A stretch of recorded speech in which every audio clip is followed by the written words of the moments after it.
pour introduire en fait un peu le contexte d'écriture, de la BD. C'est une bande dessinée en 2 tomes, potentiellement plus, mais c'est en cours de création.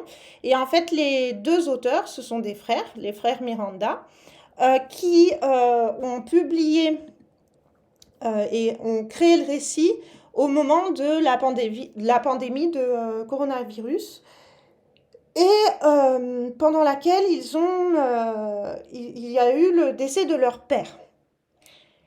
Donc en fait, une grande partie de ce récit porte sur le deuil, la transformation d'un monde, le sentiment d'en être exclu et de ne plus y être adapté.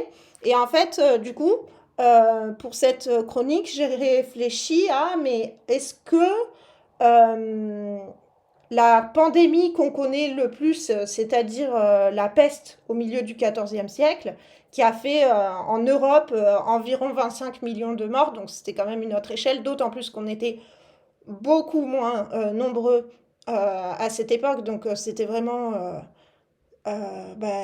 massif.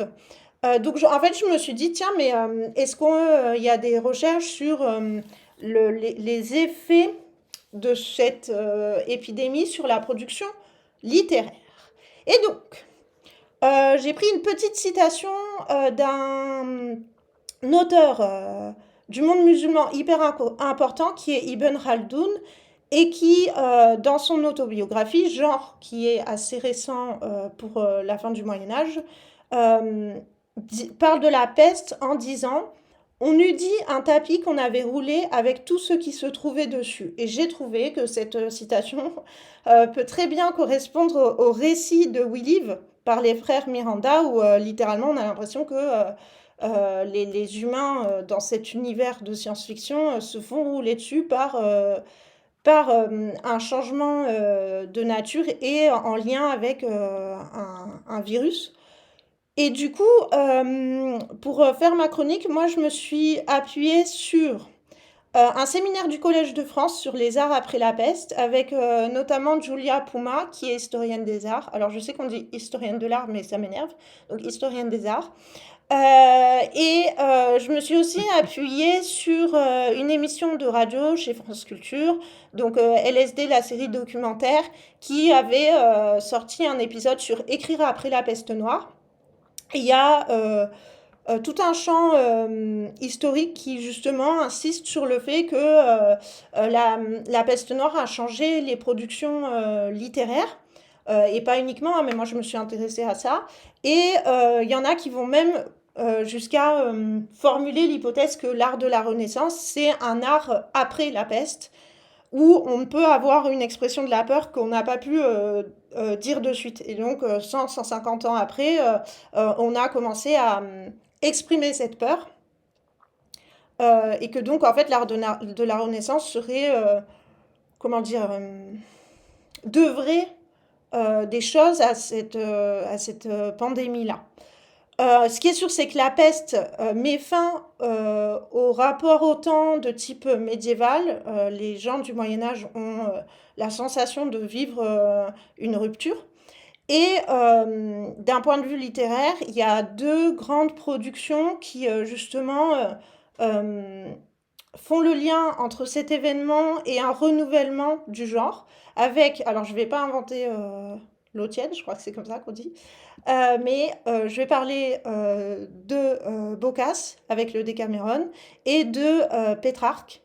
Et en gros, Boccace, il part de la peste et il va écrire un récit qui va organiser sous une forme que nous, aujourd'hui, on appelle la nouvelle, et il est considéré comme le premier écrivain à avoir mis en récit sous le format de la nouvelle. On dit souvent que la peste est évoquée dans le prologue et puis que l'auteur passe à autre chose, mais en fait, elle revient en filigrane et elle constitue un peu l'événement, encore une fois, de rupture à partir duquel lui-même va se repenser en tant qu'écrivain. Et donc, par exemple, dans la première scène où les jeunes femmes qui sont obligées de porter le deuil alors que tout le monde part, trouvent ça injuste et vont se révolter, ben, en fait, on est encore une fois en référence à cette période de mort massive, etc. Quant à Pétrarque, lui, ce qu'il a fait, c'est qu'il a beaucoup réfléchi à partir de Cicéron, qui avait une organisation de ses correspondances personnelles. Et lui, il va faire pareil, il va créer un recueil et il va le publier sous forme de ce que nous, aujourd'hui, on pourrait appeler un peu une autobiographie. Donc il va publier toutes ses lettres entre 1348 et 1374, c'est-à-dire sa mort, hein. On va avoir un recueil comme ça de lettres. Et il va utiliser sa correspondance comme un laboratoire de l'écriture et de l'écrivain. Et pareil, il commence par évoquer la peste. La première lettre, elle parle de la peste. Et donc, en fait, j'ai trouvé ça intéressant parce que moi, cette BD, elle m'a beaucoup touchée. Et je comprends après qu'on aime ou qu'on n'aime pas, hein. Mais ça m'a aussi touchée, en fait, en lisant la fin du deuxième tome, le mot des auteurs qui disaient on a fait ce qu'on a fait parce on a eu la sensation de traverser une tempête et on a eu beaucoup de mal à avancer. Euh, euh, Parce qu'on a perdu notre père, etc. En fait, on peut lire la BD de ces auteurs sans se dire oh là là, c'est typiquement un récit provoqué par la pandémie. Et en même temps, une fois qu'on le sait, il y a pas mal de clés de lecture qui sont ouvertes. Et du coup, ouais, Renguerrand, ça parle pas vraiment de la peste, mais en fait, cette expérience de rupture serait un moteur de création artistique et de renouvellement. Et en tout cas, c'est ce que prétendent certains historiens, notamment bah, Patrick Boucheron, parce que dès qu'on parle de la fin du Moyen Âge, on invite Patrick Boucheron. Mais il y a quelques autres médiévistes et donc Julia Puma, qui est historienne des arts et qui parle de ça. Et donc voilà, je trouvais ça intéressant de se dire, ben, en fait, la grande pandémie que globalement on connaît, c'est la peste noire. Mais en termes artistiques, est-ce que elle a eu un peu le même choc que chez ces deux auteurs de BD? Et apparemment, oui. Voilà, voilà, voilà. Je sais pas, Albatanor, si tu veux rajouter quelque chose. Non, non, je l'avais juste écrit dans le chat pour répondre à Rennes Guérande qu'effectivement, de toute façon, le point de vue de base, c'est pas d'écrire vraiment des affres de la peste. Et même si au début, il dit bien que ça touche globalement tout le monde et le contexte d'origine précis, bien posé, pour dire que, bah, oui, oui, ça touche tout le monde, toutes les classes sociales, que tout le monde est affecté de la même façon, etc., etc., mais que quoi qu'il arrive, ceux qui peuvent réussir, c'est ceux qui peuvent fuir et qui peuvent fuir dans de bonnes conditions. Et donc, effectivement, on va suivre fatalement plutôt des gens qui vont s'en éloigner, qui font en sorte de l'oublier. Mais, Ouais, euh, mais sinon, non, effectivement, c'était un bon clin d'œil pour ouvrir la discussion sur l'ouvrage. voilà. En réalité, on n'invente rien, on ne vit pas des situations qu'on ne connaît pas déjà véritablement, même si chaque cas est différent, mais il y a toujours des choses qui ressortent. Et notamment sur qui peut fuir ou pas un Voilà. confinement. Ben, pareil, cette BD, Et donc, qui peut en faire quelque chose et qui ne peut pas en faire quelque chose aussi. ouais, dans cette BD, le sujet n'est pas l'origine de toutes ces transformations du monde qui font que l'humain est clairement indésirable et indésiré. Et, mais justement, ceux qui vont essayer de s'en sortir. Et donc voilà. Donc je vais passer du coup à la petite transition. Donc, j'ai essayé de faire une photo jolie. J'ai un peu mangé le titre, mais je me suis dit tant pis. Donc, nous, on va parler du tome un qui est donc la photo de gauche, et à droite, je me suis permise, j'ai mis une capture d'écran du tome 2 au cas où certaines personnes se tâtent à le lire.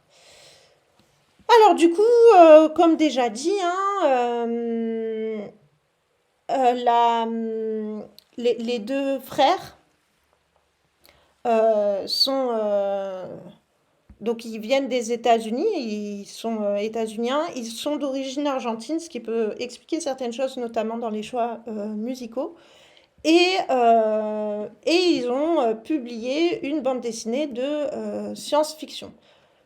où les personnages les plus importants sont tous des jeunes. On a Tala, qui est la grande sœur de Ototo, qui est un enfant. On a Umbo, qui a à peu près le même âge que Tala, qui est un jeune ado, et Alice, qui accompagne Umbo et qui s'avère être également jeune. Je ne dirai pas plus concernant Alice. C'est une bande dessinée comics, hein. Nous, comme d'habitude, la version française regroupe plusieurs chapitres et on est en gros dans le premier cycle de narration, qui est typiquement un voyage initiatique où on suit Tala et Ototo qui doivent partir de leur village qui est en gros entouré d'une espèce de jungle où tout est dangereux pour l'humain et qui doit retrouver la plus grande ville parce que Ototo a un bracelet qui lui permettrait d'être sauvé de ce monde qui est en train de disparaître et où les humains, l'humanité est en train de disparaître. Voilà. En gros. Je sais pas, Albatanor, si tu veux rajouter quelque Je chose. vais ajouter sur les auteurs, peut-être rapidement, pour les présenter un peu, si tu veux, je peux dire un mot sur eux, Oui, vas-y. peut-être qu'en fait certains en fait, les connaissent sans savoir en réalité. Les deux frères s'appellent Iñaki et Roy. Ah oui, l'éditeur, t'as dit la maison d'édition? Non. Ah, c'est 404 Comics, donc c'est un éditeur indépendant que moi je connaissais pas en tout cas avant cet ouvrage. Donc c'est bien deux frères, donc Iñaki et Roy. On a aussi Eva de la Cruz qui est pour la couleur et pour le coup j'aimerais bien qu'on aborde vraiment la couleur et la lumière de ce comics parce que c'est vraiment quelque chose qui m'a moi beaucoup touché et ça m'a fait un peu transformer ma façon de lire ou de voir les comics et être peut-être plus sensible. Donc je serais content d'avoir aussi ton avis sur la chose si ça t'a marqué ou pas un peu plus tard. Et donc pour les auteurs, peut-être que les lecteurs de comics qui nous écoutent, en fait, auront peut-être déjà vu le trait d'Iñaki, parce qu'en réalité, il a pas mal déjà travaillé sur des titres qui mettent en scène Catwoman, Batman, Wonder Woman, Nightwing et même Harley Quinn. Et alors, j'ai pas pu trouver l'information précise, mais il est diplômé des Beaux-Arts. Il a d'abord fait l'animation et du jeu vidéo. Donc, si ça se trouve, en réalité, il y a peut-être des choses qu'on a eues entre nos mains qui étaient de sa plume. Mais il y a Et des films aussi, aussi. oh! Ah oui, pour l'animation, c'était peut-être des films alors et pas des séries. Je t'avoue que j'ai pas pu aller plus loin en trouvant pour trouver son nom, mais Ah, je je sais vais qu'il avait fait augmenter ça. ton Et son. aussi, J'ai vu Rengarant oh, ton. dommage. Bah, il n'y a pas de souci. J'ai vu le Ah oui, message de Rengarant. Je vais essayer de régler le problème. Rengarant, n'hésite pas à me dire si c'est mieux. Je l'ai augmenté. je peux parler un peu plus fort, sinon. Oh, c'est gentil. Donc voilà, donc les beaux-arts, animation, jeux vidéo, et aussi, moi ce qui m'a beaucoup amusé, parce que c'est une série que j'aime énormément, c'est qu'en fait, il s'est fait surtout connaître à la base en étant invité par Bill Willingham et je pense la maison d'édition pour illustrer pas mal de chapitres dans Fable et dans la série spin-off Fairest. Et en fait, en lisant d'abord la chose, j'avais pas forcément remarqué. Et après, en rechopant les, euh, les fables que j'ai à la maison, effectivement, j'ai fait ah mais oui, il était là déjà à l'époque. Donc j'avais déjà vu un petit peu son travail sans faire attention. Et Roy Miranda, donc son frère pour le coup, en fait à la base il est musicien, il est graffeur, il est rappeur, il a un groupe de hip-hop en Espagne parce qu'il vit maintenant là-bas. Et c'est sa première participation à l'édition d'un comics. Et ensuite, juste sur la BD, ce que moi j'avais noté, c'est que c'était apparemment une grosse révélation en 2020 pour la presse et les publics. Ils ont été nominés aux Eisner Awards, donc ce qui a dû aider à ce qu'ils puissent d'autant plus, je pense, continuer en une série. Et moi, ce que j'ai retenu globalement en termes de référence, peut-être dans la présentation, il y a un petit côté Miyazaki Hayao, on voit bien qu'ils aiment bien ce genre de vibes au niveau par rapport à la nature. Et sur l'écriture, c'est peut-être pour introduire notre conversation avec Tam, un petit côté Cormac McCarthy, effectivement, pour donner une référence un petit peu coup de poing avec la route. Si voilà, ça peut vous donner un ordre d'idée sur l'élaboration première du récit, la première grille de lecture en tout cas du récit. Et ben, écoute, je reviens vers toi maintenant, Tam, si tu veux aborder quelque chose en premier lieu pour présenter notre lecture et l'ouvrage. Oui, donc effectivement, l'esthétique, il y a clairement du studio Ghibli de Miyazaki. Ils y font référence. En fait, c'est intéressant parce que c'est un format comics classique, notamment je trouve dans le rapport à la violence. Enfin, moi, quand je lis un comics, je me prépare toujours à avoir une violence. C'est pas que c'est plus Mhm. violent que d'autres formats, mais juste la violence est plus réaliste, je trouve. Typiquement, là, si, vu qu'on parle un peu de culture japonaise, si on compare avec les mangas, en soi, les mangas, je trouve qu'ils sont plus violents. Enfin, les gens se mangent entre eux, ce genre de choses. Mais la manière de la montrer, la violence, Ah, elle est moins réaliste qu'en comics. En fait, en comics, un coup de poing est un coup de poing, et un nez cassé est un nez cassé, et du sang est du sang.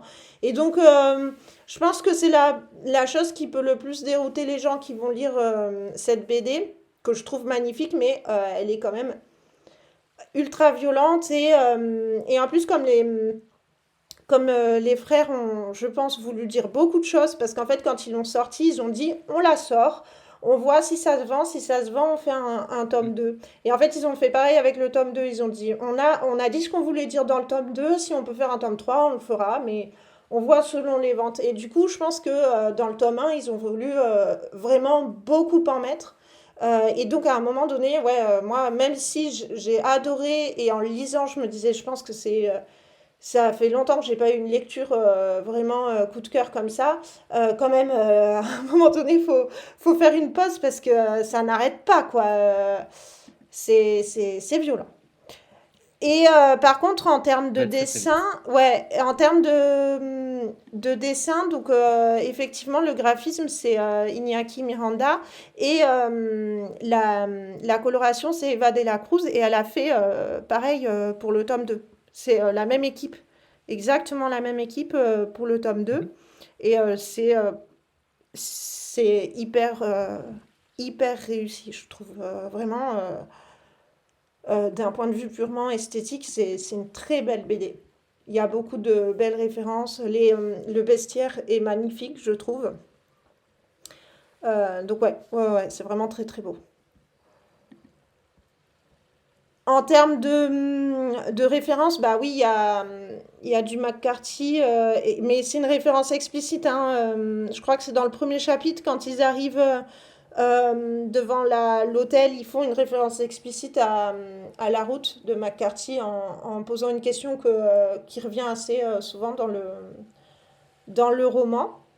Et Ah, ouais. il y a beaucoup d'autres références, et il y en a plein que je suis sûre je suis complètement passée à côté, hein, parce que, en fait, c'est ça qui est bien dans cette BD, c'est que Ouais. c'est pas un truc pour gens qui aiment la SF, et donc il faut avoir des références pour comprendre le récit. Le récit, il se comprend tout à fait, mais c'est un truc pour, si vous avez deux, trois références, ça fait plaisir aussi de se dire, ah, ça, c'est un clin d'œil. Mais voilà, c'est juste de l'ordre des clins d'œil. C'est pas un truc un peu pompeux ou élitiste qui, du coup, serait pas très compréhensible si c'est pas notre univers de base. Et ça, je trouvais que ils avaient bien réussi. Et Ouais, en plus, je pense qu'il y a moyen d'y projeter ces références ou ce qu'on peut aimer dans c'est ce genre ça. de récit, même sans donc connaître de la SF, ou en connaissant de la SF. C'est assez bien pour ça. Il y a vraiment moyen de se projeter dans le récit, dans ce qu'il veut dire, avec son propre éventail, son propre bagage. Parce que voilà, moi j'ai retrouvé des choses de jeux vidéo, d'animation, de littérature, de cinéma aussi un petit peu, Mm. sur des choses qui me plaisent. Et donc le plaisir de les retrouver là sur un nouveau récit enfin voilà, il y avait une possibilité de le faire, donc c'est assez chouette pour ça, effectivement. Ouais. Ouais. Et tout ça, c'est fait en fait dans un rythme hyper soutenu en fait. C'est peut-être aussi pour ça que moi, à un moment donné, moi, c'est le passage où on arrive avec les espèces de zombies. Là, je me suis dit, ouais, je dois faire une pause parce que ça va aussi un peu vite, mais moi, j'ai bien aimé ce rythme. Mais ça arrête pas en fait. Et les personnages, ils ont pas 30 secondes pour s'en remettre. Et en fait, Ils passent d'un traumatisme à un autre, hein, franchement. Pour autant, moi j'ai... Oui, il y a un peu de tout. Ouais, il y a un Toutes peu les de tout. situations possibles sont là. Ouais, c'est ça. Mais pour autant, moi, les personnages, je les ai bien aimés. Franchement, je les ai trouvés bien écrits, alors que justement, c'était un récit hyper ambitieux, sous format bande dessinée, donc on pourrait ne pas trop s'accrocher aux personnages, ne pas trop avoir d'empathie pour eux, et en fait, bah, ça fonctionne bien, et moi, ce que j'ai apprécié, c'est qu'on suit des héros qui sont des enfants, et c'est pas des enfants surdoués. Et ça fait du bien parce que le nombre de récits, surtout je trouve dans la littérature de l'imaginaire, où on met en scène un enfant, mais il s'avère que cet enfant comprend des choses que des enfants qui ont 4 5 ans de plus que lui galéreraient à comprendre. Oui, il faut effectivement des enfants qui puissent débloquer des situations, mais c'est un peu redondant d'avoir, le héros est jeune, donc le héros va être intelligent. Bah là, non, hein, franchement, ils sont pas particulièrement intelligents, ils sont débrouillards et ils apprennent à survivre. Mais il n'y a pas ce côté, euh, j'allais dire, il n'y a pas ce côté élu, mais il y a quand même l'histoire du bracelet. Mais en fait, voilà, même pour l'histoire du bracelet, c'est pas un vrai côté élu. En fait, le bracelet, c'est si tu le trouves, tu peux aller dans une des grandes villes proches, il y en a 9, il me semble, et te retrouver à un moment donné précis, proche de ce qu'ils appellent une balise, et qui est un espèce d'énorme building qui est arrivé du ciel. Et à ce moment-là, tu seras sauvé. Donc en fait, t'es pas non plus l'élu, t'es le gamin lambda qui a trouvé un bracelet et qui l'a mis au poignet, quoi. Donc moi, j'ai bien aimé ça. Et bon, il y a bien sûr que Humbo, c'est... pour moi, c'est le meilleur personnage. En plus, j'ai lu le tome 2 et je peux le dire, c'est le meilleur personnage pour moi.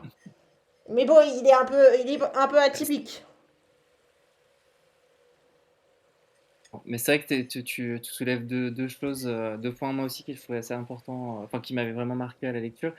Que enfin, en partant du premier point de vue juste de l'intérêt des personnages, c'est que je crois qu'ils aiment bien tous leurs persos et qu'ils ont essayé vraiment de, même si ça apparaît peu longtemps, ce qui se passe pas mal de choses et forcément sur un récit, on va dire, un peu initiatique, donc lié à forcément du mouvement.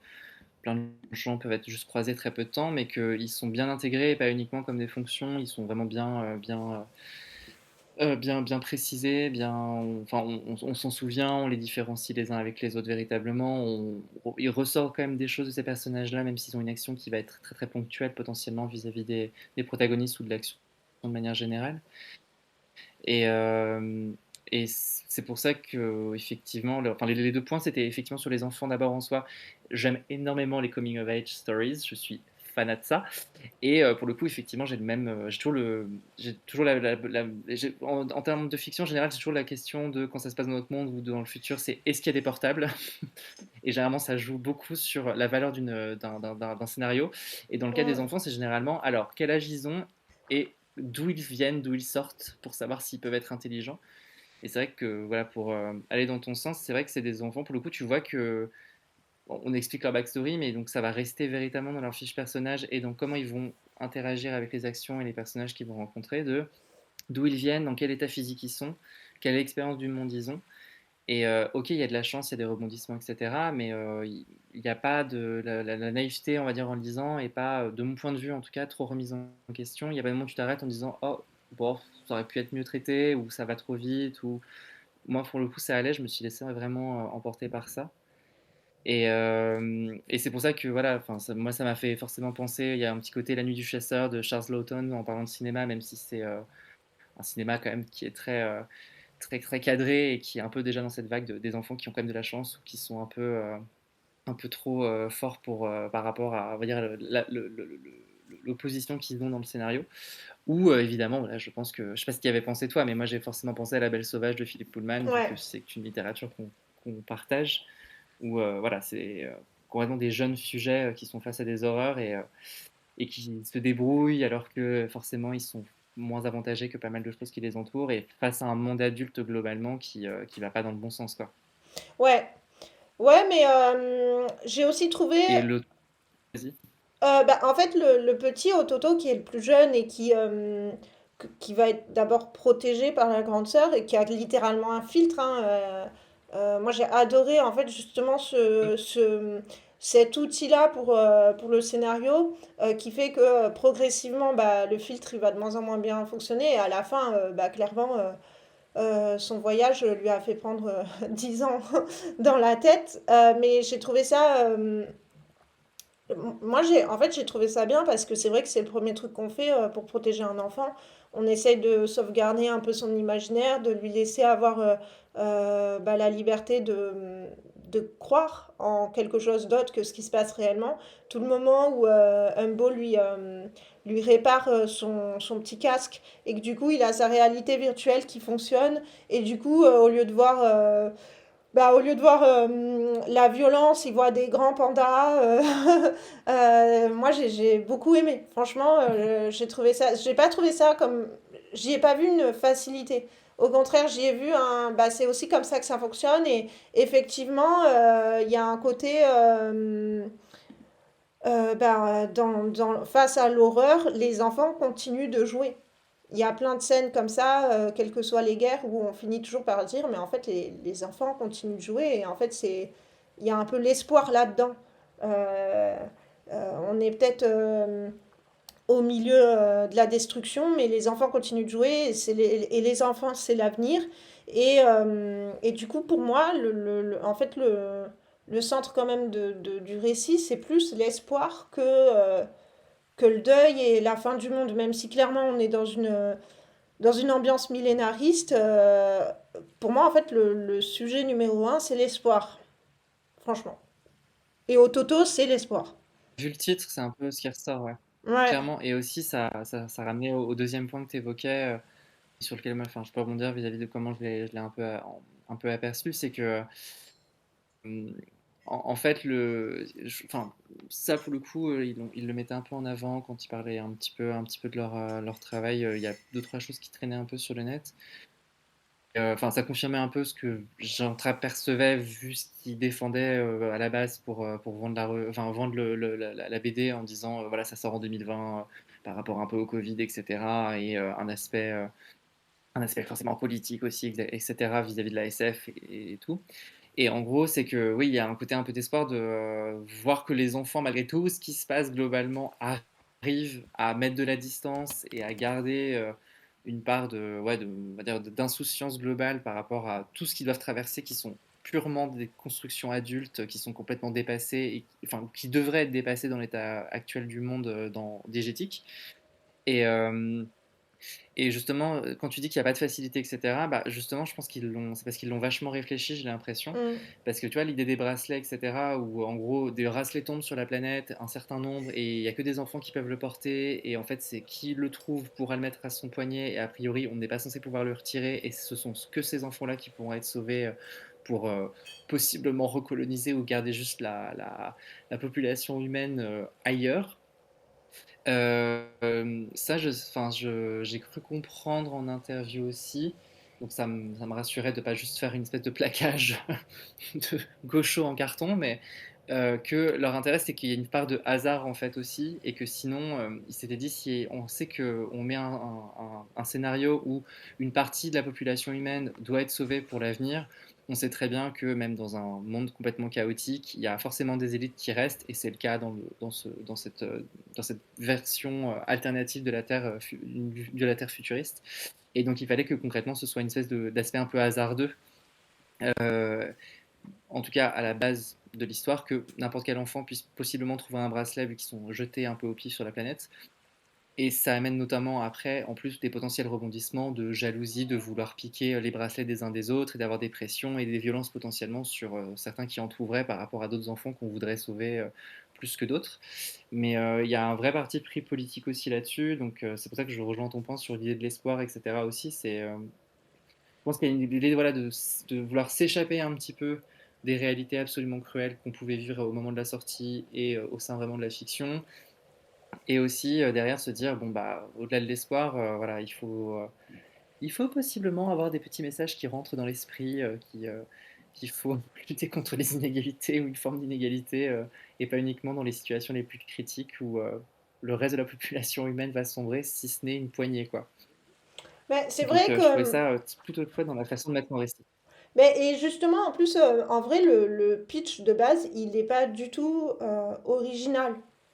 En fait, c'est voilà, c'est la fin du monde, Ouais, bien sûr, oui. l'humanité va disparaître parce qu'il y a un dérèglement Mhm. dans la biodiversité et c'est un voyage initiatique et il y a ce côté une présence extraterrestre qui accepterait de sauver une partie de l'humanité sans qu'on sache ce qu'elle veut, pourquoi, comment, etc. Donc en fait c'est hyper classique, mais le traitement du récit en fait quelque chose d'assez original. Parce que c'est ouais, c'est vrai que pour moi, la valeur, elle est là, et le sujet est maîtrisé, et ouais, ils en disent beaucoup, mais voilà, du coup, faut les faire traverser cette région, et on va cocher toutes les cases, donc il y a un peu ce côté, bon, ah, le zombie, ok, alors la secte, ok, alors la classe dominante, ok, mais en fait, du coup, ça donne une impression de sujet hyper maîtrisé. Moi, c'est l'impression que j'ai eue.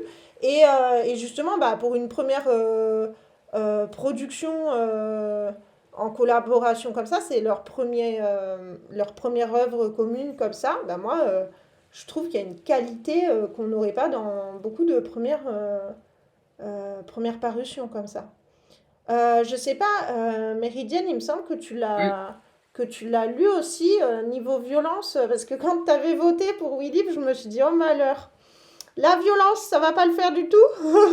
Et du coup, je sais pas, toi, si t'as quelque chose à dire niveau violence, t'as réussi à lire le bouquin en entier? Ou t'as lâché parce que c'était trop? Parce que ouais, c'est vrai que je crois qu'il y a Chloé aussi qui m'a dit que ok. c'était quand même assez violent. Ah, t'as aimé? Ah, trop bien! Trop, trop bien. Et, Sur le comics, en soi en termes d'âge. Mais hum, ouais. Et ben, et parfait, comme quoi. la référence où j'ai dit, il y a un des deux frères qui a bossé pour un film. La référence, pour le coup, elle a rien de très. Elle est très populaire. C'est Pacific Rim. Et ça, je suis trop fière de moi. Parce que quand Humbo trouve ce qu'il appelle la sauterelle, et qu'on Il a nous, fait là-dessus. et en fait, qu'on nous explique qu'il y a eu une guerre entre humains qui, pour mieux se défoncer les uns les Hmm. autres, avaient des espèces de gros robots et tout. Le dessin n'a rien à voir avec Pacific Rim, et en même temps, il y a plein de références. Et je me suis dit, mais non, mais c'est Pacific Rim, alors que c'est pas l'histoire de Pacific Rim. Et en fait, j'ai cherché, il y en a un qui a collaboré parce que le. Ah, je sais pas si c'est le producteur ou. Je sais pas exactement quel rôle c'est, mais un des rôles clés de Pacific Rim, c'est un Mexicain et en fait, il bossait pour lui. Il y a un des deux frères qui bossait pour lui et tu retrouves complètement cette patte. Ah, Alors, d'accord. Pacific Rim, pour ceux qui ne connaissent pas, c'est le film que vous regardez. Alors, ils en ont fait plein. Hein. Je sais pas combien de volets il y a, mais genre, c'est le film que vous regardez le soir d'une journée fatigante où vous avez envie de faire plaisir au petit garçon tout boutonneux qui est au fond de vous. Et où vous vous dites, j'ai pas envie de réfléchir et j'ai envie de voir un espèce de dinosaure Quel jugement de 2.0. valeur. Ben non, pas du tout. C'est pas un jugement de valeur. On a tous un petit garçon en nous. Vous vous dites, j'ai envie de voir un combat entre un espèce de dinosaure 2.0 et un énorme robot. Et voilà, c'est Pacific Rim. Et en fait, les sauterelles, c'est vraiment. Elles sont plus petites, mais c'est quasiment les mêmes. Et en ayant lu le deuxième tome, il y a vraiment un truc de Pacific Rim dans cette confrontation-là.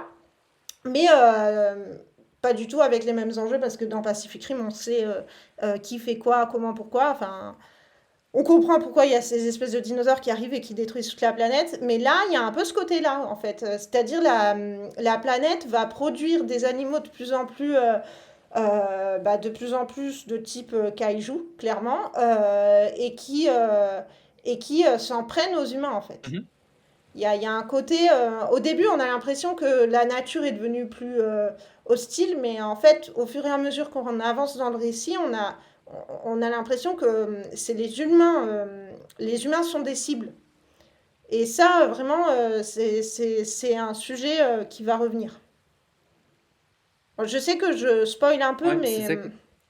mais faut me dire de me taire Non, tu si spoil c'est pas trop. vraiment parce que effectivement au départ, parce qu'en fait, pas vraiment, parce que ça se ressent vraiment à la lecture, au suivi, où effectivement au début tu vois un contexte. Enfin, déjà à l'intérieur, dans mon souvenir, quand tu ouvres la deuxième et la troisième de couverture, enfin la deuxième de couverture, et c'est vraiment déjà une espèce de lion improbable, etc. Donc c'est ce genre d'images qui sont vraiment mises en avant sur le bestiaire, vraiment comme, tout de suite, d'emblée. Au départ, c'est vraiment. Il y a vraiment je sais plus si la carte elle est au début ou à la fin du À la récit, mais tu as fin. aussi une carte donc, qui te met dans un contexte particulier, qui donne quand même un ordre d'idée aussi que voilà, euh, on va dire l'ordre naturel de la prédation a complètement changé. On ne Mm. sait pas trop à quoi elle ressemble, elle ne sera pas forcément complètement expliquée et on s'en fiche. Et effectivement, au cours du récit, vu que tu suis en plus ces jeunes qui se confrontent à des choses humaines, différents types d'oppression et de violence dans les sociétés humaines plutôt sur des minorités ou des opprimés, etc. Et donc tu comprends au fil aussi effectivement de la lecture, sans que ce soit un spoil, c'est quelque chose que tu ressens de mon point de vue de manière assez fine, que effectivement c'est pas juste un ordre de la nature qui a changé, mais c'est quand même globalement la planète qui éjecte les humains de toutes les manières possibles, mais par étapes. Donc, et ça sert le récit vraiment des deux jeunes. Donc c'est pour moi quelque chose qui est assez sensible, sans que ce soit vraiment voilà, des spoils réels de ce qui se passe, parce que justement le bestiaire est assez bordélique et les étapes sont quand même bien rodées. Mais c'est parce que j'ai cru entendre, enfin j'ai cru comprendre de leur interview que vraiment leur point de départ c'était vraiment euh, les énergies fossiles, ça va pas. Globalement, dans peu de temps, on n'en aura plus. Et en fait, ils se sont imaginés le pire du pire arrivant un peu plus rapidement. Et en fait, leur point de départ, de ce que j'ai compris dans leur discussion entre eux, pour imaginer, on va dire, une histoire potentiellement à deux, c'était penser vraiment un monde d'après. Comment, globalement, les sociétés humaines, sans qu'il y ait forcément un immense cataclysme, mais en tout cas, comment ils vivraient, la plupart des humains du moins, vivraient en n'ayant plus vraiment de vraies ressources, et donc en plus avec peut-être derrière une planète qui changerait un peu la donne dans son organisation globale, sans la majorité de ces ressources-là, qui forcément ne sont pas là pour rien à la base, et pas uniquement pour servir des intérêts humains comme des portables. Ouais, ça traverse globalement toute l'écriture de manière assez fine et ça sert bien tous les rebondissements et tous les événements. Ouais. Et après, moi, il y a un autre passage où, pareil, ça m'a fait un flash. Ah, il y a Méridienne qui dit, on sent effectivement que la Terre Ouais, s'adapte et trouve sa c'est propre exactement solution. ça. Ouais. Ouais, oui. Et moi, C'est en gros ça. bah moi, je sens même carrément que ouais, l'être humain je vais pas dire le enfin qui serait peut-être provocateur, mais l'être humain est traité en parasite qu'il est vraiment, quoi. Et donc, et vraiment, enfin, il y a ce côté-là. Voilà, puis c'est toujours bien d'essayer d'écrire sur une société qui a accepté sa fin. Ouais, en nuisible, ouais. Et qui a accepté sa fin. Et moi, je trouve ça toujours intéressant. En science-fiction, il y a vraiment bah, tout un courant là-dessus. Et en fait, c'est toujours intéressant, de nouveau, de le faire du point de vue des enfants, qui sont les générations nouvelles. Bah, les humains ont accepté, les adultes ont accepté, mais eux, ils sont là et ils sont en survie. Et on leur a pas demandé leur opinion. Et en fait, bah, ils portent en eux quand même une sorte de révolution, en fait. Et c'est ce qu'on a aussi, et ce qu'on voit aussi à la fin, quand il y a le retournement de situation, on voit aussi que bah, ils vont peut-être enfin pouvoir être protagonistes. Que jusque-là, ils étaient juste dans la survivance, quoi. Moi, il y a un autre passage où vraiment j'ai eu un flash, mais alors peut-être que c'est moi. C'est Enfin, j'ai vu le passage, donc c'est le passage où on comprend déjà avec le vieux qui essaye de les amener en bus, et puis après il traverse un espèce de marécage à pied. Quand il rencontre comment ils appellent ça? C'est un espèce de lion, j'ai oublié comment ils les appellent. mais l'espèce de lion bleu là, quand il se retrouve face à Je face sais plus non plus. et qui déploie sa technique pour en gros être tranquille. Donc en fait, il y a un espèce de code couleur pour que les animaux se disent, pour que les animaux n'aient pas une agressivité envers les humains.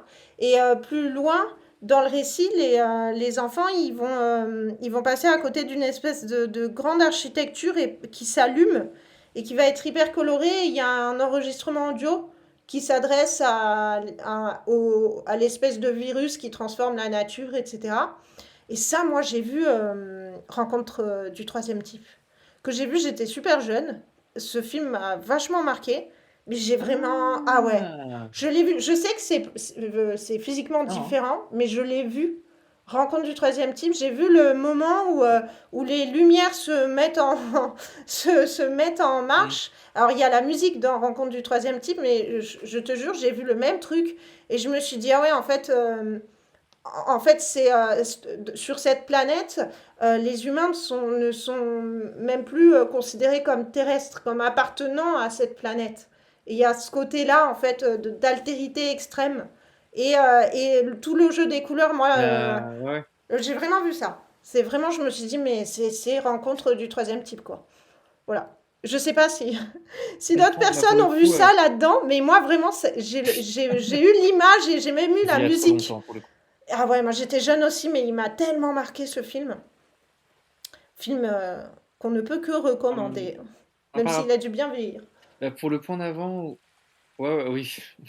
Mais pour le point d'avant, mais comme pour celui-là que tu soulignes, moi, pour le coup, alors pareil, parce que je trouve que c'est une œuvre, comme je le disais, enfin, qui est ouverte à ses propres références, et là, tu le prouves aussi, et moi, clairement, à nouveau, j'en ai eu d'autres. C'est pour cet aspect-là, pour cette scène-là aussi, et dans l'usage vraiment, qui sont différentes à chaque étape, et cet aspect vraiment d'altérité encore absolue dont tu parlais, et d'un rapport de traces humaines, de ce qu'il en reste, et d'une forme de résilience aussi dans les personnages. Je sais pas à quel point ils sont gamers, mais moi j'ai vraiment vu, alors ça je sais que c'est moins ta culture, Tam, mais moi j'ai vraiment vu du Nier et du Nier Automata notamment, qui est en gros, voilà, pour ceux qui ne connaissent pas, on est sur la planète Terre, mais dans un futur assez éloigné. Il n'y a plus d'humains sur la planète. Il se serait normalement réfugié une petite population sur une espèce de base sur la Lune, et parce que une race extraterrestre est venue pour essayer de prendre le contrôle de la planète, avec notamment vraiment des machines de toute taille, de toute forme. Et donc les humains ont mis en place des droïdes pour combattre les robots. Et donc toi tu suis un groupe, on va dire, de droïdes qui viennent combattre ces robots de manière systématique et continue, parce que dès qu'ils sont détruits, ils sont remis ils sont réparés et renvoyés. Donc c'est tout l'intérêt aussi de ce récit vidéoludique, d'effectivement mettre en avant la répétitivité du jeu, de combat, etc., au sein d'une narration qui parle de ça, du fait de répéter quelque chose d'un peu systématique, et de tuer pourquoi, et de se faire tuer et pourquoi, et de montrer aussi une forme de résilience et une forme de naïveté, vu que ce sont des droïdes, ils n'ont aucune connaissance vraiment du monde humain, donc ils redécouvrent absolument tout à chaque fois qu'ils sont face à des constructions, à des habitus de robots qui veulent imiter des humains, etc. etc. Et donc je pense il y a quelque chose un petit peu de ça potentiellement dans l'écriture et la composition, ou du moins ils ont peut-être ça dans l'œil, et notamment par l'accompagnement musical, parce qu'il va falloir qu'on l'aborde à un moment Oh donné. Je me dis oui, que c'est le bon moment pour faire une transition. complètement. Je pense qu'il y a un peu de ça aussi, de vouloir avoir voilà, une réflexion un peu plus globale à la lecture sur tout ce qu'on connaît, tout ce qu'on sait, tout ce qu'on projette, tout ce qu'on s'imagine, et voilà, et vouloir lier une expérience culturelle et livresque là pour le coup, mais avec imaginaire autour évoque sa mémoire de lecture de films ou de jeux vidéo, et en même temps des sensations voilà, qui sont parfois plus proches d'autres arts et moins liées à la lecture. Mais donc là, effectivement, nous avons une œuvre qui est multimédia. Oui, et Et je pense que du coup, tu peux la décrire parce que tu as écouté les musiques plus récemment, donc peut-être mieux que tu en parles en premier.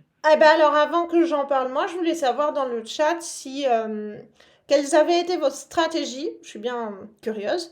Est-ce que vous avez découvert le récit et donc votre lecture et écouter les musiques en même temps, et donc vous avez tout découvert d'un coup, ou est-ce que vous avez d'abord lu et ensuite vous avez mis les musiques pour voir l'ambiance qu'eux, ils voulaient transmettre?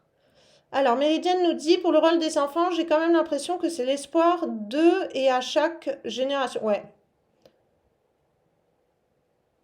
Ça, c'est une écriture assez américaine, généralement, alors, ils sont argentins, certes, mais de culture américaine pour le comics, et même en général dans la littérature, ou même dans le jeu vidéo, parce que si vous jouez aussi, pour ceux qui peuvent jouer aux jeux vidéo et à ce type de jeux vidéo, c'est exactement la même dynamique, le même genre d'écriture pour le dernier chapitre pour The Walking Dead, avec le personnage de Clementine qui est là depuis le début, mais pour cette dernière vague, enfin, on va dire le dernier arc du jeu vidéo, parce que c'est un jeu narratif, on la suit, elle est avec un groupe d'enfants qui s'opposent à un monde adulte. Et donc, c'est deux perceptions vraiment par rapport à la catastrophe zombie. Et l'enfant providentiel et au niveau de l'espoir, etc., c'est un leitmotiv américain, enfin, qui est pas que américain, mais qui est aussi très très américain et très très présent dans pas mal de choses. Enfin, pas mal de productions narratives américaines depuis la littérature américaine.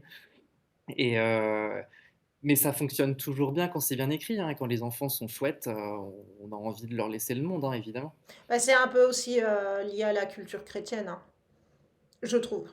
Que dans la culture Oui, c'est ce chrétienne, que les j'allais dire, c'est enfants... à la base une culture chrétienne, donc mm, d'où le fait que c'est une écriture européenne à la base. Mais je trouve qu'on écrit quand même les enfants très différemment aux États-Unis que dans le reste de l'Europe, même si, bon, je ne peux pas parler de tous les pays européens, mais il y a un truc. Il y a un truc très très particulier, je trouve, pour l'avoir un peu étudié aussi.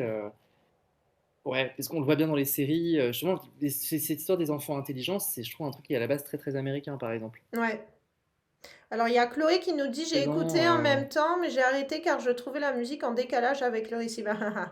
Ben, moi, j'ai pas... En ah, fait, moi, quand j'ai vu ça, j'ai trouvé ça génial. Et j'ai dit, mais je vais pas le faire.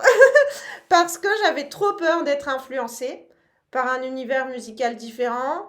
Et d'accord. parce que je voulais être dans ma propre ambiance. En plus, moi, la musique, c'est un art qui me touche très vite, qui me procure très vite des émotions. Donc, si je trouve qu'une musique me procure plutôt de la joie ou quoi, et qu'en fait, j'ai envie de pleurer en lisant le truc, j'avais pas envie d'être en décalage, justement. Donc, c'est ce décalage dont parle Chloé. Donc moi j'ai fait d'abord une lecture en me laissant être ma propre grille d'analyse, et ensuite j'ai écouté les musiques en me disant ok, je m'attendais pas du tout à ça. Et puis après j'ai lu le tome 2 et là pour le coup les musiques correspondaient un peu plus à ce que moi je m'étais imaginé quand j'ai lu le tome 2 d'abord puis que j'ai écouté les musiques. Et bah, pour préparer ce stream j'ai réécouté bien les musiques, et en fait bah, ça correspond au fait que c'est d'abord l'espoir et que bah, ils ont des origines argentines, et je pense qu'il y a bah, clairement on n'a pas la même culture musicale, hein. Il y a Méridienne du Jardin qui dit, j'ai été séduite par l'intro qui enrobe le récit par le choix du papier couleur. Ouais, moi aussi. Je trouve qu'ils s'adressent hyper bien à leur lecteur. Même quand ils expliquent qu'ils sont inspirés d'enfants qui existent et tout. Euh, j'ai fait confiance à cette proposition et j'ai écouté en même temps, mais elle est passée en arrière-plan. Ouais. Moi, il y a deux musiques où je trouve que si je les entends, je pense que je fais vraiment le lien en disant ah, ça c'est We Live. Et les autres où j'étais assez surprise, comme Chloé. Euh, et en même temps, dans leur intro, ils disent, donc c'est des musiques qui durent 3 minutes 30 généralement. Et en fait, dans leur intro, ils disent bien. C'est aussi des musiques pour s'arrêter et regarder l'image, pour mettre en avant le graphisme, les jeux des couleurs, et donc pas nécessairement pour avancer dans le récit. Et d'ailleurs, il y a deux, trois, donc c'est des musiques qui sont sur YouTube, hein. J'ai mis les musiques avec la page en question. Voilà, et il y a deux, trois musiques où c'est exactement la même page, mais il y a juste, donc sur YouTube, sur l'image, il y a juste un élément de l'image qui est dans la BD qui va être animé, genre la fumée de la cigarette, les reflets dans l'eau. Et en fait, je pense que c'est aussi pour se poser, parce qu'ils ont fait un rythme tellement soutenu que j'ai l'impression que c'était aussi des respirations dans le récit. qui venait par la musique, par OK, on se pose. Là, il traverse un espèce de marécage. En fait, ça dure pas le temps d'une page, ça dure le temps d'une traversée. Donc, on y va plus doucement, quoi. Et moi, le concept, je l'ai C'est comme beaucoup ça que je l'ai aimé. perçu. Ouais. Ouais, moi, le concept, je l'ai beaucoup aimé. Mais comme Chloé, j'ai été assez surprise de. En fait, j'ai été surprise de retrouver deux choses. De la guitare. Et c'est parce que c'est de la guitare sèche, je crois que c'est comme ça qu'on dit. Je n'y connais pas grand-chose. Mais la. Mhm. En tout cas, Ça, ouais. ouais, pour moi, c'était de la guitare sèche. C'était pas dans mon univers de science-fiction. Et en même temps, c'est dans l'univers du voyage et c'est un voyage initiatique. Et bah, en fait, je m'attendais pas à des paroles. Je m'attendais vraiment à des ambiances sonores. Même, Voilà. j'ai été un peu surpris par les paroles, mais en même temps, le fait d'avoir la guitare sèche, même si tout de. Enfin, alors, je n'ai pas une connaissance extrêmement précise surtout de toute l'Amérique du Sud, mais dans des instruments entre guillemets aussi simples que des guitares, etc., dans un monde post-apocalyptique comme Ouais. ça, notamment pas dans des grandes villes qui pourraient être un peu high-tech, c'est possiblement les seuls instruments qui resteront si ça devait nous arriver. Donc moi, ça m'a pas surpris pour ça, parce que je me dis, en fait, bon, une guitare, ça se casse facilement, mais c'est des instruments un peu comme ça qui resteraient potentiellement. Donc, si une musique doit survivre potentiellement après une catastrophe véritablement mondiale, ce sera possiblement ce genre de choses. Même si effectivement, on pourrait s'attendre sur un truc un peu science-fiction, etc., qui serait un peu futuriste et tout. Mais vu qu'il y a un côté balade aussi qui accompagne le mouvement et quelque chose de doux aussi, ça m'a moins surpris pour le coup. Ouais. Mais les paroles, un petit peu. Ça, pour le coup, oui, un petit peu plus, mais pourquoi pas? Pourquoi pas? Après, j'ai pas lu le tome 2, donc je sais pas comment sont les musiques pour le tome 2, contrairement à toi, Tam, mais Déjà, le tome 2, le concept, c'est qu'il n'a rien à voir avec le tome 1. Donc les musiques, c'est pareil. c'est 5 ans plus tard, je crois, en plus. Il y a une ellipse temporelle. Ouais, il y a une vraie rupture, Il y a une normalement, ellipse, à ouais, tout ouais, ouais. niveau, ouais.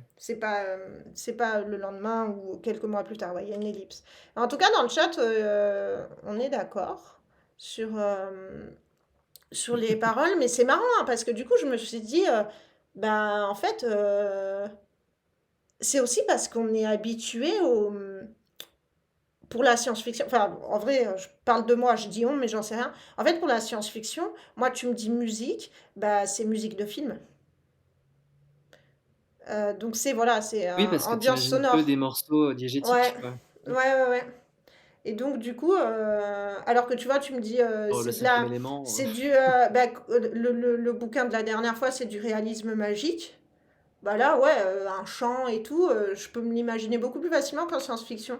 En science-fiction, je suis plus sur des gros thèmes sonores qui vibrent bien et qui te font ressortir que tu es ouais. face à l'altérité et tu ne comprends pas.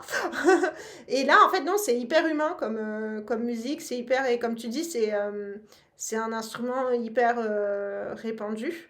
Au final, du coup, ce que j'ai fait, c'est que là, depuis une semaine, j'écoute en boucle les musiques.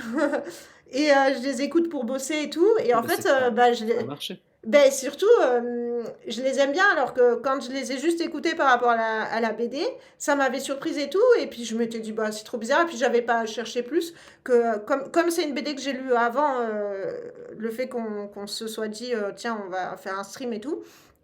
Bah, en fait, encore une fois, le fait de faire ce stream m'aura permis d'avoir une autre approche et m'aura complètement ouais, fait réfléchir à ça de nouveau, alors que je pense que sinon je serais jamais revenue sur ces musiques. Mais ouais, les musiques du tome 2 pour moi, sont bien différentes, mais vous pouvez y avoir accès, hein. Ils ont une chaîne YouTube et vous avez accès au tome 2 sans avoir forcément le récit.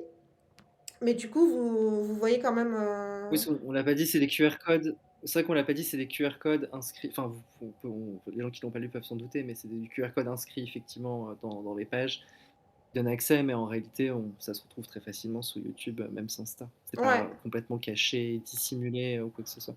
ouais, ouais, ouais. Donc voilà, je pense on a fait un peu le tour. Moi, le passage avec la secte, j'étais trop contente. Oui, et si ce sont des chansons, j'ai envie de comprendre les paroles et ça gâche un peu le moment. Eh ben, Ah, il me d'accord, semble, je oui, sur comprends. YouTube, moi j'ai mis les sous-titres. J'ai mis les sous-titres. Et oui, moi aussi, les paroles, bah, du coup, j'écoute ce que le monsieur nous raconte et du coup, j'ai un récit sur le récit que je suis en train de lire. Moi, je suis perdue. Trop complexe pour moi. Il me faut une ambiance de fond Ah, sonore. Mais sur YouTube, tu peux activer les sous-titrages et il me semble, ils étaient en espagnol et il me semble que j'avais réussi à les mettre en anglais parce que je sais qu'à un moment donné, je lisais en me disant ah d'accord, il dit ça, ok. Mais ça a été des musiques faites exprès et tout, hein. Ils n'ont pas choisi des musiques qui existaient déjà, hein. Et moi, j'allais passer au passage de la secte. je t'en Euh, prie, écoute, parlons des sectes. et en fait, bon, donc, au moment où la secte débarque, moi, dans ma tête, je m'étais dit, ok, ils vont cocher toutes les cases avec un traitement que j'aime, donc j'étais contente qu'ils cochent toutes les cases, mais justement, j'attendais le moment de, alors, la secte. Et en fait, je me suis dit, mais c'est fou comme le fait religieux en science-fiction euh, renvoie à de l'archaïsme. C'est c'est hyper rare en Ah, en même science-fiction. temps, les religions sont pas toutes un peu archaïques quand même? Non, mais à de l'archaïsme dans le sens occidental. À ce que nous, on nommerait comme archaïque, justement. Si on voyait ces religions-là dans notre monde actuel, on les jugerait archaïques, voire carrément un peu barbares. Et en fait, j'ai pas une culture de fou non plus en science-fiction, mais je me suis dit, mais je crois pas avoir de référence où où la religion est traitée différemment que comme soit une secte archaïsante où on a un délire eschatologique, la fin du monde, tout ça, les sacrifices, tout ça, ou alors la religion comme vecteur de contrôle des masses et de propagande, donc très high-tech, mais qui reste quand même dans le contrôle. Je suis pas sûre Mental. d'avoir une référence de science-fiction avec une religion qui est vraiment dans de la où la religion elle-même est science-fiction. Tu vois ce que je veux dire? Oui et non, dans le sens où, enfin, moi ça me surprend, enfin c'est par habitus évidemment, on se pose peut-être moins la question, mais c'est juste que ces situations extrêmes amèneraient forcément des cadres eschatologiques un peu extrêmes potentiellement, c'est comme ça que ça se justifierait, mais c'est vrai que c'est souvent le cas, c'est vrai que, enfin, maintenant que tu le dis, c'est vrai que avec l'expérience de ces récits-là amène souvent à ça dans les exemples que j'ai en tête, Bah de ouais. près ou de loin. Du coup, je me suis dit, si vous connaissez Parce que c'est une pratique. référence de science-fiction où le sujet est la religion et c'est la religion qui est traitée avec les codes de la science-fiction et pas avec le rôle classique de la religion dans la science-fiction, en mode soit c'est une secte de gens, on va dire, illuminés et dangereux, soit c'est le pouvoir et le contrôle un peu biotechnologique, ben, en fait, je serais grave curieuse. Quelqu'un qui a réfléchi et qui a créé un univers de science-fiction avec pour sujet central la religion, mais du coup en ayant une volonté de science-fiction dans la religion. Hyperion, un peu le premier en tout Hyperion. cas. Je connais pas, c'est qui l'auteur, s'il te plaît, Rengerand? Dan Simons, d'après Internet. Ouais, en 89-91. Merci, Ah, parce et que puis le c'est nom un reste vrai truc. inexisté. J'ai lu il y a pas longtemps des nouvelles de Katie Stewart, et il y a un truc sur une secte. Et en fait, je me suis dit, mais ça pourrait être la même secte que dans We Live, comme ça pourrait être la même secte que dans Ouais. pas mal en fait, dans pas mal de bouquins de science-fiction. Et c'est pas que ça me déplaît, hein. C'est intéressant, mais du coup, voilà, je me suis dit, ah tiens, un pèlerinage dans l'espace. Ah bah écoute, merci, je me le Un voyage dans note. l'espace. Et donc, il y a, Non, c'est vrai que ça s'écarte pas mal. Hmm, j'imagine que c'est une saga, mais je me le note. Merci beaucoup, Reine Guérande. Voilà, hein. Je sais Non, pas effectivement, si. c'est toujours dans ces systèmes-là, généralement. Hmm. Non, moi, est-ce que, bah, ce que je disais un peu en intro, c'est moi pour le coup, c'est ce qui m'a vraiment marqué. Alors, j'ai plein de petites BD qui sont voilà, ou d'éditions indépendantes, ou en tout cas d'auteurs un peu plus humbles, etc., en termes de diffusion et tout ça, qui peuvent avoir des couleurs et des lumières assez folles, assez en tout cas personnelles et qui les différencient bien d'autres auteurs. Et c'est vrai que pour un format en plus comics, parfois peut-être moins sensible, ou même BD en général, mais quand même peut-être moins sensible à la lumière, justement Eva de la Cruz a été extrêmement forte parce que tu peux pas y échapper. Ouais. Et en tout cas, quand il est peut-être moins sensible, j'ai beau être histoire de l'art et coloriste et tout, machin à fond, et à m'intéresser à ça dans tout ce que je regarde. En fait, je suis peut-être moins sensible, où je fais moins attention par rapport aux traits ou à l'action ou au découpage, etc. en BD. Et là, je crois que même si tu n'y es pas sensible du tout, tu peux pas y échapper. Donc, je voulais vraiment souligner le boulot absolument incroyable en lumière et en tonalité, Mm. au-delà de la couleur simple et vraiment d'aplat de couleurs, quoi. Et ça joue vraiment à la lecture et c'est hyper agréable, en tout cas. Je sais pas si Ouais. c'était ton cas, si tu naturellement sensible à ça ou c'est le premier truc que tu regardes ou pas Ah bah du tout. alors moi, c'est Moi, c'est pas simple. forcément le premier et là, tu peux pas y échapper, quoi. Alors, moi, c'est simple. Je suis rentrée dans la librairie et j'ai fait, c'est quoi ce truc là-bas?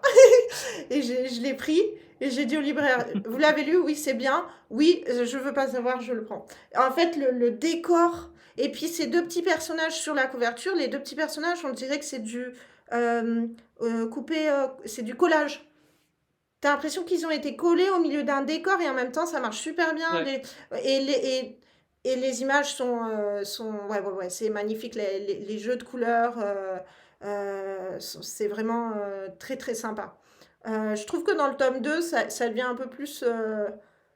C'est pareil, c'est magnifique, mais en fait, c'est pas le même sujet. On est moins, on voyage pas dans le monde, donc on est beaucoup moins au milieu de la nature.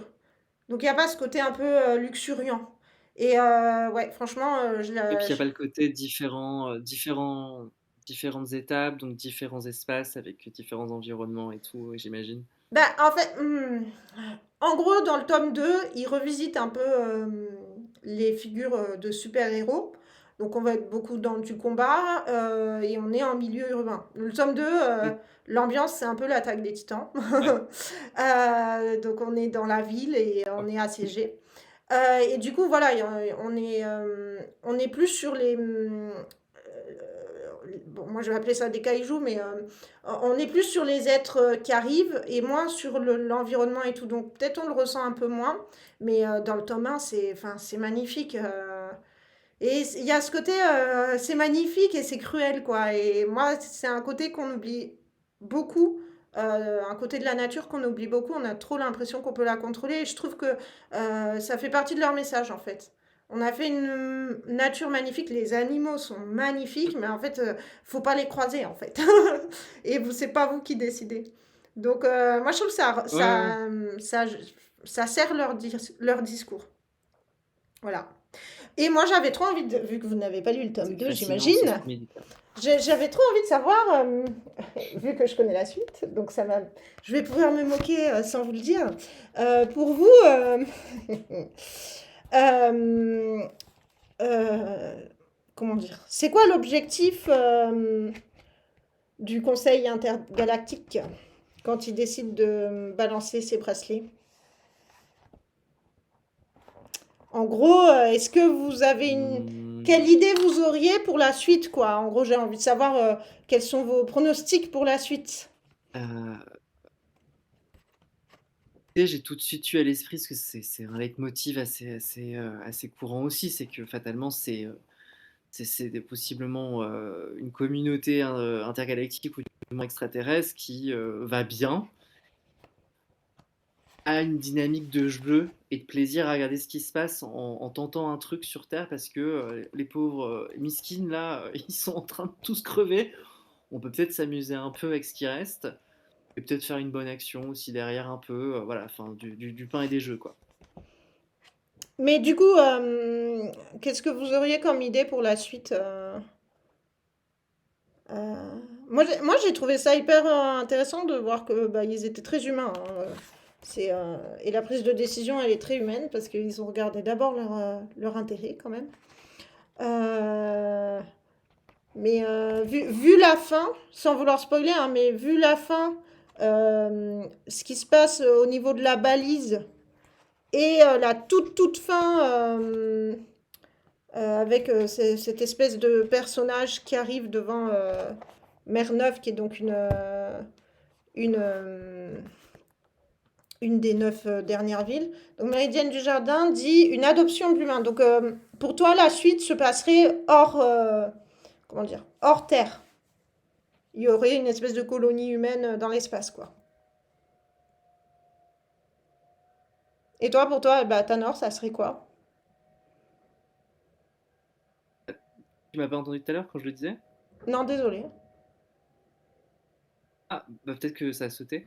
Non, c'était, bah, je disais qu'en gros, j'avais l'imaginaire, mais parce que c'est un leitmotiv assez commun, Ah, pardon, et si. j'ose imaginer que c'est pas exactement ça. Ok, alors j'avais mal compris. Donc toi, tu imagines que cette espèce de conseil va revenir comme potentiel antagoniste ou en tout cas protagoniste de l'histoire. C'est ça? Pas nécessairement, mais si on doit avoir une réponse, parce on peut aussi ne pas en avoir, pourquoi pas, en fait, tout dépend, j'imagine, de la durée de la série, de plein de choses. On pourrait ne pas le savoir, ce serait même, ça changerait. Et si on devait le savoir, je sais qu'il y a quelque chose qui peut revenir assez souvent, c'est en imaginaire de c'est pas gratuit, mais en même temps, c'est pas avec une vocation ou.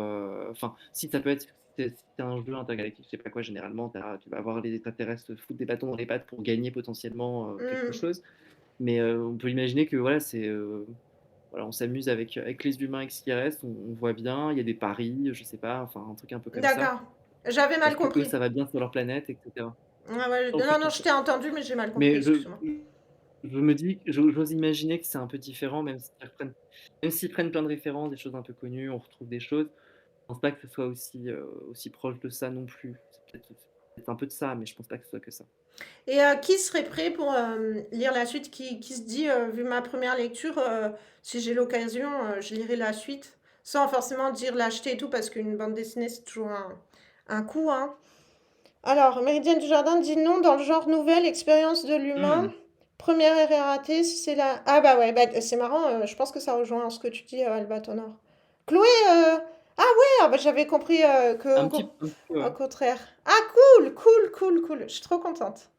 Parce que je vous avoue que moi je l'ai lu, je crois, l'an Ouais, moi, dernier. je Et pour moi, c'était mon coup de cœur. piquerais, je pense. Ah, je suis contente. Et ben j'ai le tome 2. Si quelqu'un veut être gentil avec moi, je peux prêter le tome 2. Mais non, mais je suis contente parce que c'est toujours J'ai toujours délicat. tes cadeaux d'anniversaire, donc C'est vrai. Euh, c'est dur en fait de faire lire à d'autres quelque chose qu'on a beaucoup aimé. En vrai, ce bouquin, enfin cette BD, quand je l'ai terminé, je me disais, mais en fait c'est complètement injuste. Il y a tellement une production littéraire de fou que tu peux, c'est pas, c'est beaucoup plus compliqué maintenant de dire ouah, ça va devenir un classique parce que bah il y a plein de choses bien qui se font, il y a énormément de choses, c'est très dur de se faire remarquer et tout. Et moi en le lisant, je me disais mais ça c'est un classique, ça c'est tu vois, j'ai vraiment dans ma tête c'était le coup de cœur de l'année quoi. Du coup, je suis trop contente de lire que oui, tire bien leur épingle du jeu. haha. Et ben, Ils par contre, tiraient bien. je vous annonce, vous avez tous faux, bien évidemment. Le tome 2 ne parle pas de ça. Oui, Euh, je me doute bien. et le tome 2 est différent du tome 1, mais Non, je sais ça, que le tome 2 il parle avait pas de ça, dit. mais Ouais.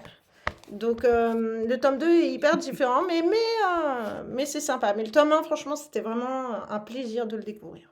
Donc, on voulait faire tomber une proposition de lecture d'une autrice japonaise que vous connaissez très certainement euh, au moment où Albatanor sera au Japon et comme ça, du coup, il fera, il sera toujours sur Discord avec nous, mais une enquête depuis de le, terrain à la supérette. voilà, mais depuis le Japon. Et en fait, du coup, il paraît-il qu'il y a un décalage horaire.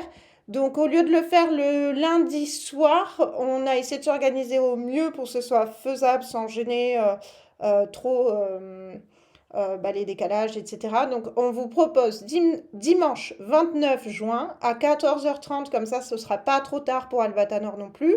Il va pas réveiller ses voisins. Et le bouquin de Sayaka Murata, c'est La fille de la supérette, c'est un bouquin tout court. Donc c'est bien aussi, c'est 128 pages, ça va se lire rapidement, donc on vous propose, on essaie de ne pas vous proposer de choses trop longues, parce qu'on a bien conscience que tout le monde a autre chose à lire. Je vous lis juste la quatrième de couverture. Depuis l'enfance, Keiko Furukura, pardon, a toujours été en décalage par rapport à ses camarades. À 36 ans, elle occupe un emploi de vendeuse dans un combini, sorte de supérette japonaise ouvert 24 heures sur 24. En poste depuis 18 ans, elle n'a aucune intention de quitter sa petite boutique, aux grandes dames de son entourage qui s'inquiètent de la voir toujours célibataire et précaire, à un âge où ses amies de fac ont déjà toutes fondé une famille. En manque de main-d'œuvre, la supérette embauche un nouvel employé, Shiraha, 35 ans, lui aussi célibataire. Mais alors, mais lorsqu'il apparaît qu'il n'a postulé que pour traquer une jeune femme sur laquelle il a jeté son dévolu, il est aussitôt licencié. Ces deux êtres solitaires vont alors trouver un arrangement pour le moins saugrenu, mais qui leur permettra d'éviter le jugement permanent de la société. Pour combien de temps? À voir. Ce que ça donne, les avis sont mitigés si on regarde un peu sur Internet. Mais c'est un récit assez court et c'est un récit qui, en langue japonaise, a été hyper bien reçu. Et moi, des avis que j'ai vus, il y a justement l'enjeu de la traduction pose un peu question.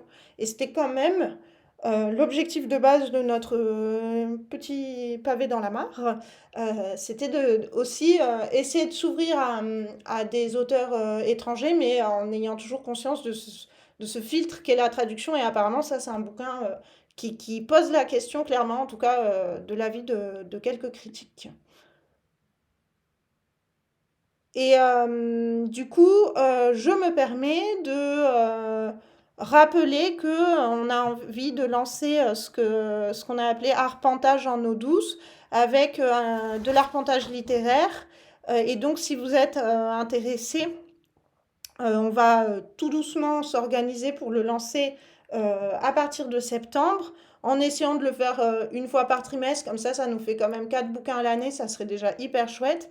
Et donc, d'ici le prochain stream, n'hésitez pas à voir s'il y a un essai en sciences humaines qui vous dirait et qu'on pourrait se partager en lecture le temps d'une après-midi ou d'une soirée. Ce sera à nous de voir ce qui nous arrange le plus, hein. Les personnes qui sont partantes, on va essayer d'organiser un moment où tout le monde peut. Et donc, on a déjà la proposition de Reine Guérande, et merci beaucoup Reine Guérande, de faire justice. Moi, j'ai un bouquin de philo et je pense que si vous êtes intéressé, vous allez très vite avoir des idées. Donc, n'hésitez pas à nous faire signe, ça serait hyper chouette qu'on puisse le faire. Voilà, je sais pas si tu veux rajouter quelque chose, Albatanor. Soyez là en juin, parce que c'est la dernière de la saison, en quelque sorte. Et après, il faudra préparer l'été. Donc, si on vous manque, il faut vraiment être là en juin. Ouais, après, nous, on va continuer, hein, on va faire le pavé dans la mare, on va continuer cet été. On avait prévu de lecture. On va essayer de changer de genre littéraire encore. Mais pour la suite, on aimerait davantage vous proposer une sélection qu'on a faite, toujours sur le critère de changer de pays, etc. Et de faire comme pour la BD, de vous laisser ensuite choisir dans le chat. Voilà, hein. Et ah si, j'ai oublié, il faut que je fasse ma pub. Oh là là. Euh, je sais plus. Oh mon Dieu, je suis nulle. Je suis nulle pour faire ma pub. Il y a un autre format qui est sur cette chaîne, c'est les Annales lacustres, où je fais un petit compte-rendu de lecture, d'une lecture d'histoire. Et la prochaine session des Annales lacustres, c'est le dimanche 15 juin à 16h, parce que les Annales lacustres, c'est toujours un dimanche à 16h. Et le petit bouquin, c'est Les Hommes lents de Vidal. euh, sur, en gros, de l'histoire des mentalités et de l'analyse de la lenteur comme une forme de résistance à la modernité. Donc voilà. Et si jamais vous vous dites que nous sommes vraiment des gens passionnants et que vous avez envie de découvrir les autres émissions qu'on a faites, il y a le YouTube sur lequel je progresse C'est vrai progressivement. qu'on aurait pu le dire. Voilà, je progresse progressivement et je fais exprès de le dire. C'est-à-dire que déjà j'ai mis les vidéos. Ensuite, j'ai fait les chapitrages. Et là, j'ai même repris, ça prend 3000 ans sur YouTube, mais j'ai même repris, comment on appelle ça, le montage. J'ai juste fait du découpage pour commencer au moment où on discute du bouquin. Euh, et donc voilà, donc progressivement, je m'améliore. Mais si jamais Ouais. ça vous dit, on a fait, ben, en tout, on a déjà fait 4 émissions parce que on est là au moins une fois par mois, figurez-vous. Oui, vive la lenteur, Méridienne du Jardin. J'espère que tu seras là. Les hommes lents de Vidal.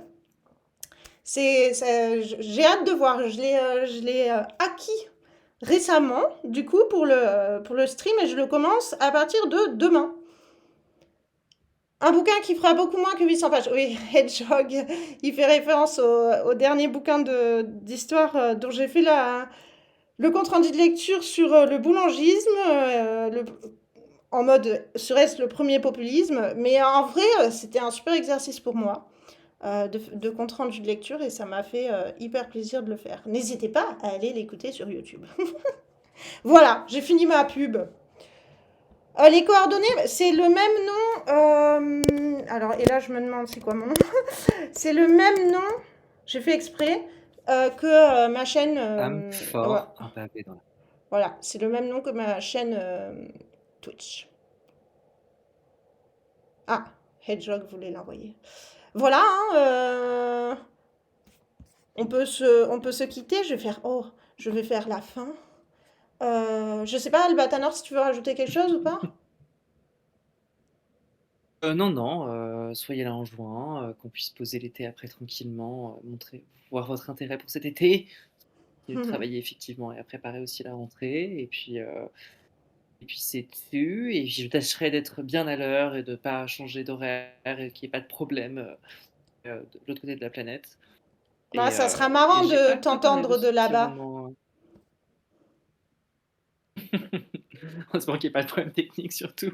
Mais ouais, j'ai hâte, ce petit roman a l'air très chouette. C'est une amie qui me l'avait conseillé et je pense qu'il doit être assez intéressant malgré la traduction pour aborder pas mal de choses de la culture japonaise contemporaine. Ouais. Ah, toi aussi. Et ben du coup, je fais la transition.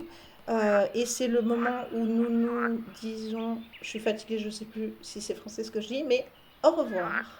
Et merci beaucoup à tout le monde d'avoir Bonne été là. soirée. C'est super chouette de vous Merci avoir à dans le tous. chat.